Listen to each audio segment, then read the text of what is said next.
All right, so we need to talk about the 30 best tax write-offs for businesses. If you earn any business income, whether it's through an LLC, S-Corp, or simply through a side hustle, side gig, or even as a 1099 contractor, listen up because I'm about to put some serious money back into your pockets. The last video I did on this topic helped over 1 million people to reduce their taxes. And today I'm coming back with twice as many write-offs, twice as many strategies, twice as much value, and even better, the most up-to-date information to help you save even more money in taxes. There are over 30 million businesses in the US, and 90% of them will overpay on taxes when they file their next tax return. And why is that? It's very simple. They are going to miss some or all of the tax write-offs that I am about to share with you right now. I have seen this happen over and over again. There are people who will literally pay tax on 100% of their business revenue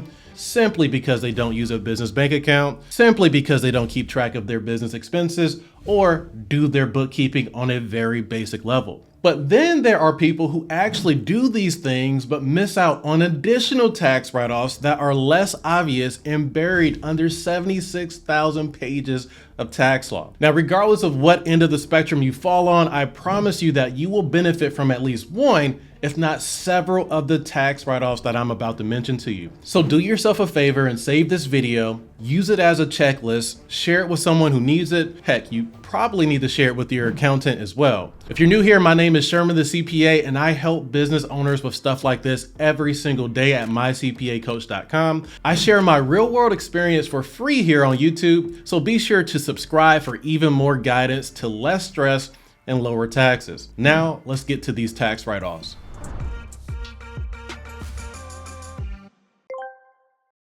All right, number one, the home office deduction. If you use any space in your personal residence to work on your business, you probably should be taking the home office deduction. Now, this deduction allows you to write off a portion of your total home expenses under your business. This includes your rent or mortgage interest, property taxes, home insurance, utilities that a lot of people forget, Wi-Fi repairs, HOA fees, and even depreciation. In order to qualify, you must have space in your home that is exclusively used for your business. This space should not be used for any personal purpose. It should almost be as if your business is renting space in your home. And because you pay for all of the home expenses anyway, the tax law allows you to write off the portion that is attributable to your business. For example, if you have $100,000 in home expenses and you use 10% of your home for your business, you could write off $10,000 with the home office deduction and save thousands in taxes. Number two, self-employment tax. So look, as a business owner, you are subject to twice as much employment tax than you would be as an employee. Now, this is because as a self-employed individual, you must pay the employer's portion and the employee's portion of Social Security and Medicare tax, which comes out to be 15.3% of your income. But because you're watching this video, you are going to learn two ways to turn this into tax savings. So first of all, self-employment tax is deductible. A lot of people do not know this, but your accountant should be deducting the amount of self-employment tax you pay, which will in turn lower your income tax. But even better, you can avoid self-employment tax altogether. You can simply switch your business entity to one that is not subject to any self-employment tax at all, like an S corporation or a C corporation. For example, if you earn $150,000 in business income, you would pay about $23,000 in self-employment tax. But if you simply switch to an S-Corp, you would only pay tax on the wages you take from the business. So if you only took a $60,000 W-2, you would only pay $9,000 in employment tax and save about $14,000 in tax in this scenario. Now, I have full videos on how to do all of this, by the way, so be sure to subscribe to our channel. All right, number three, the depreciation deduction. Depreciation is one of the best tax write-offs you can use because it can be taken as an expense on your tax return but it actually costs you no money out of your pocket. It is a write-off against assets you already own. So look, if you buy any tangible assets, whether that be equipment, machinery, furniture, vehicles, real estate, or other types of property, you can write off depreciation to reduce your taxes. The tax code allows you to deduct the cost of these types of property over its expected useful life. Yet, most business owners fail to write off any depreciation on assets they own or purchase, which only results in higher amounts of taxes. So look, there are a lot of ways to play with depreciation to deduct more or less of your assets in a given year. There's straight line depreciation, double declining depreciation, Section 179, bonus depreciation, and so on. But at a minimum, you just need to take one of them, and at a maximum, you need to use the one that saves you the most amount of money in taxes. To start, just make note of any assets you purchased in the past or plan to purchase in the future and find out the best depreciation method to save on taxes. Recently, for a lot of people, that has been bonus depreciation. Bonus depreciation allowed taxpayers to deduct up to 100% of the cost of assets they purchased in the first year. But the bonus depreciation rules are changing every single year, so it's important that you or your CPA has a good handle on these strategies to maximize your tax savings. Number 4, the qualified business income deduction, also known as the QBI deduction. Now look, this is a freebie tax deduction that can save you thousands in dollars in taxes, but so many people miss this when they file their tax return. So look, if your total taxable income is less than $180,000 or $360,000 with a spouse, you can take the QBI tax deduction and receive a 20% deduction against your business income, no questions asked. So if you earn $100,000 in qualifying income, that means you can write off $20,000. It's that simple. Now, if you earn over the threshold for this deduction, you may still qualify, but the rules are a little bit more complex. In a nutshell, the rules exclude businesses that primarily sell services performed by employees like doctors, lawyers, accountants, or other skilled professionals. But there are a lot of exceptions, and some service businesses still qualify. So even if you're above the threshold, make sure you talk to your accountant about this. I've seen so many people miss this deduction when they actually qualify for it. Number 5, the vehicle tax deduction. If you use a vehicle to conduct any portion of your business, you can write off your vehicle expenses under your business. And because vehicles are tangible assets, you can also deduct depreciation expense on vehicles you own. But the IRS allows you to do way more than depreciation. You can write off a portion of all of your actual vehicle expenses, like gas, repairs, insurance, lease payments, maintenance, annual registration fees, and so on. Or you can write off the business miles that you drive. The IRS allows you to deduct around 65 cents per mile under the standard mileage method. To keep things simple, just choose the method that saves you the most amount of money in taxes. Number 6, business travel deduction. When you travel for business, you can deduct your flights, your hotels, your meals, and transportation costs directly related to the business purpose of that travel. Typical use cases for business travel include travel to board meetings, travel to conferences, seminars, or meetings with business contacts. And by the way, those business contacts can even include members of your family if you associate your family with the business as partners, employees, board members, or contractors. So if you want to write off more of your travel expenses, try to incorporate some business during your travel so you can write off more of your expenses to pay less taxes. If the trip is 100% for business, then you can deduct 100% of these types of expenses. Number 7, business meals.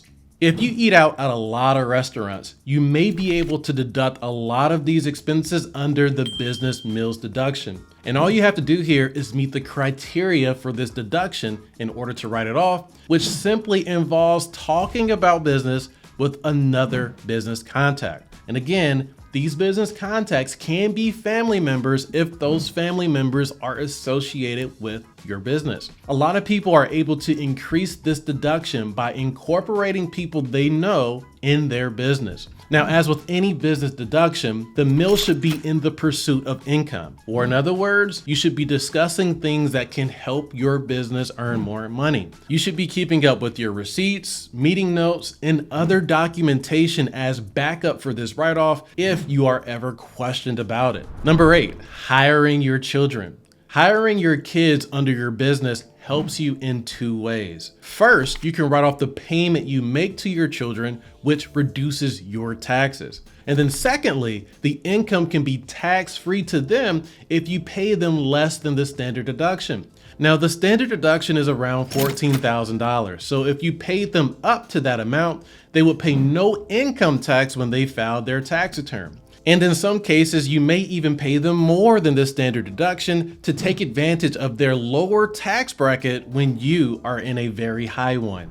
Number 9, employee salaries and benefits. Okay, since we're already talking about hiring people, you should also know that the money you pay anyone to work for your business as an employee can be written off. And this is not limited to wages. You can write off the cost of benefits you provide to them, such as health insurance, 401k plans, uniforms, supplies, and so much more. And some business owners are so clever to design benefit plans that they too can benefit from as the owner while taking advantage of this tax write-offs. Remember, as a business owner, you too are self-employed. Let's discuss some examples of this. Number 10, 401k contributions. You can get a dollar for dollar tax write-off for every dollar you contribute to a traditional retirement account. And as a business owner, you have the ability to make very large contributions to your retirement because you can contribute as both an employer and as an employee of the business. So as of 2024, you are able to deduct up to $69,000 of contributions made to a traditional SEP IRA or a solo 401k. And you can write off up to $7,000 of contributions made to a traditional IRA. This alone gives you over $76,000 in additional tax write-offs, which can result in tens of thousands of dollars in tax savings. And some business owners are able to get twice this amount in by incorporating their spouse. Number 11, retirement pension contributions. Some business owners love contributing to their retirement and wish to go beyond the limits of a 401k plan. If that's you, then you probably want to think about setting up a pension plan. Now, a pension plan allows business owners to contribute up to $100,000 to $300,000 to their retirement account in a single tax year and write off the whole contribution. You can literally save over $100,000 in taxes through these types of plans, and I have a full video on our channel that goes into detail about this. But in short, you need to look into defined benefit plans or cash balance plans. These plans can be a great way to write off more of your income while building a nice nest egg for retirement. Number 12, health savings accounts. A health savings account is another tax deferred account that you contribute money to and receive a tax write-off in exchange. Now, you can set up an HSA as an individual or set it up through your business, but either way, the contributions are tax deductible. Now, unlike retirement accounts, you can use your HSA to pay for various health expenses like doctor visits, dentist visits, gym memberships, massages, chiropractic care, and so on. And when you use the account to pay for these type of things, the funds you use are not taxed. So in a sense, you are writing off these health expenses and never paying tax on your contributions if you use this account correctly. Number 13, health insurance premiums. Now, this is a big one that a lot of business owners miss, especially when they don't officially offer health benefits to their employees. So look, Section 162 of the tax law allows self-employed individuals to deduct their health insurance premiums. It doesn't matter if the policy is in your business name, or your spouse's name. It also doesn't matter if your spouse's employer pays a portion of your health insurance policy. The portion you pay can be written off as a business expense. If you are on the policy and your household is paying any part of the expense, the business can pay for it directly and write it off, or it can reimburse you to deduct it. This is a very easy one that you're already paying for that you don't want to miss. Number 14, business insurance deduction. Since we're already talking about insurance anyway, let me be very clear here. Almost any business insurance that you buy can and probably should be written off if you want to pay less taxes. Doesn't matter if it's general liability insurance, property insurance, errors and emissions insurance, or another type of business insurance, it is likely deductible. If you need the insurance to run your business, you should be able to write the expense off. Number 15, advertising expenses. So yes, the IRS will give you a tax break for advertising your business. They want your business to grow and flourish and provide jobs for the economy, which is impossible without advertising. So the money you spend to promote your business is fully deductible. In fact, it is very common for a lot of businesses to increase their advertising spend to wipe out their income and reduce their taxes. This allows them to grow their business very quickly in terms of sales, customers, employees, and so on, while offsetting the sales with advertising expenses that ends up wiping out most of their income. Then, once they strike gold with their flourishing business, they can pull back and reduce their advertising expense and reap the rewards of a highly successful and profitable business. So if your plans are to grow your business anyway, the government will help you do so by allowing you to write off all of your advertising expenses to get there. Number 16, education expenses. All right, so let's be honest. People don't just wake up and run successful businesses. It requires skills, training, education, and so on. The IRS understands this and therefore allows you to write off your education expenses under your business to pay less taxes. This includes courses, seminars, conferences, trade publications, and books, but that's not it. You can also write off the cost of certain certifications, diplomas, degrees, licenses, or other professional requirements that are necessary for operating your trade or business. If you are required to have a specific designation to operate your business, then you should seek to deduct the expense as well under your business. This includes all expenses connected to it, from annual registration fees, continuing education, and so on. Pay for it from your business and write it off as an education expense. Number 17, cell phone deduction. I get asked this question all the time. Can I write off my cell phone under my business? The answer is very simple. Yes, you can if you use it for your business. If you use your cell phone to communicate with business contacts, to film or shoot content, or any business purpose for that matter, you can write it off under your business. You can write off the device itself, your service plan, any storage you pay for, and any apps that you pay for that are directly related to your business. Number 18, rent expense. So if you rent any space for your business, it is tax deductible. Doesn't matter if it's an office space, warehouse, storage space, or any space for your business, the expense is deductible if it's necessary to run your business. Which leads us perfectly to the next tax write-off here. Number 19, renting your personal residence. Now, this strategy is referred to as the Augusta Strategy. So as a business owner, you can rent your personal residence to your business. When you do this, two things happen.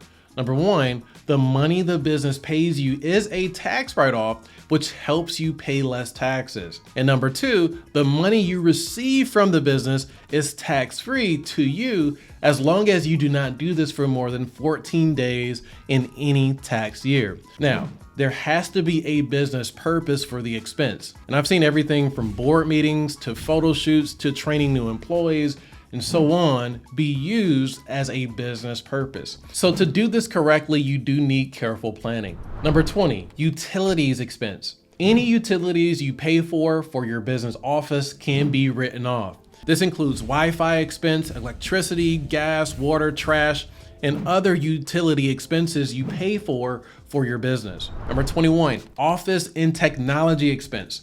Now, this is a very broad category that encompasses a variety of different things you can write off. But in short, you can write off 100% of direct office, admin, and technology expenses that you incur to operate your business. This includes office supplies like computers, printers, pens, and notebooks. This also includes software and tools for accounting, website hosting, and other applications. In simple terms, if you need it to run your business, it is deductible and should be written off to reduce your taxes. Just be sure to always pay for these type of things with your business account to make it easy to account for these write-offs at the end of the year. Number 22, repairs and maintenance. So many people get this confused. So when you spend money to repair or maintain business property, the cost can be written off as long as the IRS views the expense as a repair and not a renovation. Now, a repair is an expense to keep the property running in normal operating condition. If that's the case, the expense is fully deductible. But a renovation is a cost that improves the value of the property. This is not fully deductible, but you should certainly aim to write off all of your repair and maintenance fees for any business property that you own. 23. Legal and professional fees. So almost any legal or professional fee can be written off under your business, including the fee you pay to the person who files your tax return. Examples of professional fees that you can write off include advertising agencies, insurance brokers, call centers, accountants, lawyers, or other professionals that are needed for businesses in your industry. Now, to successfully write off these expenses, you do need to issue a 1099 tax form to any professional you pay over $600 in any given year. Whenever you write off an expense, the IRS wants the person receiving that money to report that income, and a 1099 form is what makes that possible. This can all be easily done through an accounting system like QuickBooks, but be sure to do this to take this write-off without any additional headaches or penalties from the IRS. Number 24, contract labor. So in addition to any legal and professional fees, you can also write off any contract labor you pay for to run your business. For example, some businesses hire virtual assistants, graphic designers, or other contractors to help them deliver goods and services to their customers. The process to write off these expenses are the same as the last point. Get W-9 forms from any contractor you hire and issue a 1099 tax form to them at the end of the year to successfully write this off from your taxes. Number 25, bank fees. All right, so it's no secret that you should have a business bank account to operate your business. But so many people forget to write off the bank fees they incurred to maintain this account.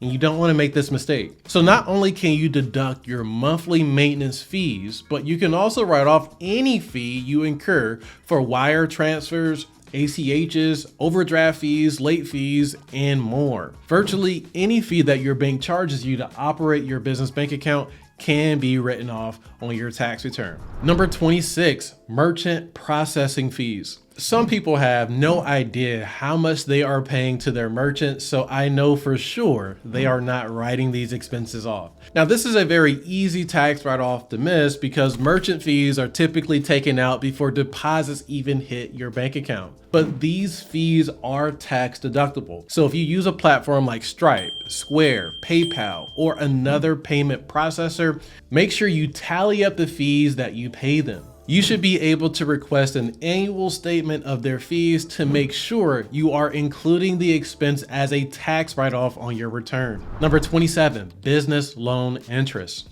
If you already have a business loan or you think you could use one in the future, make sure you write off your interest expense. A lot of people miss this because the principal you pay on business loans is not tax deductible, but the interest expense you pay on it is. And normally when you make payments on these type of loans, it includes both interest and principal, making it even easier to miss out on this write-off. Now, this can be easily avoided by getting an interest statement from your lender at the end of each year to be sure you write off 100% of the interest expense that you incurred. Number 28, business taxes. So not only can you write off the fee you pay someone to prepare your tax return, but you can also write off certain taxes that you pay. And this is very important. Earlier, we mentioned that you can write off self-employment tax.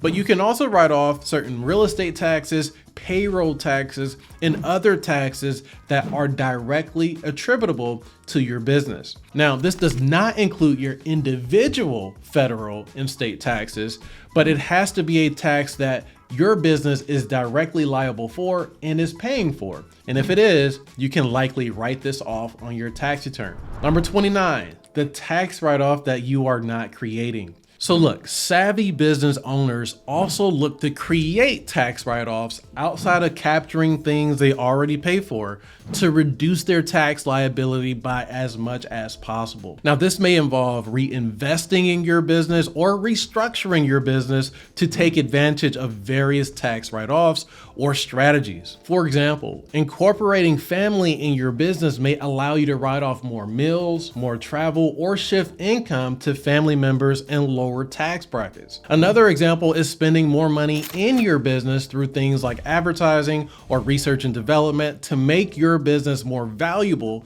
while wiping out your tax liability. My point here is that with careful planning, you can create tax deductions out of thin air and pay less taxes as a result. Number 30, Section 162 expenses. So look, if you are unsure about something you can write off that we did not cover, I want to point you to Section 162 of the tax code, which gives the ultimate guidance to tax write-offs. It states that you can deduct all ordinary and necessary expenses paid or incurred during the taxable year to carry on any trade or business. People ask me all of the time about what they can write off, and my response is the same every single time. Any ordinary or necessary expense that you pay for to run your business can likely be written off. Now, ordinary just means that it is common for other businesses in your field of work to also have this expense. And necessary means that the expense is necessary for your business to earn income. A lot of expenses can be written off by meeting this simple definition. And if you need immediate help with this, go on over to mycpacoach.com to get a plan to reduce your taxes as soon as possible.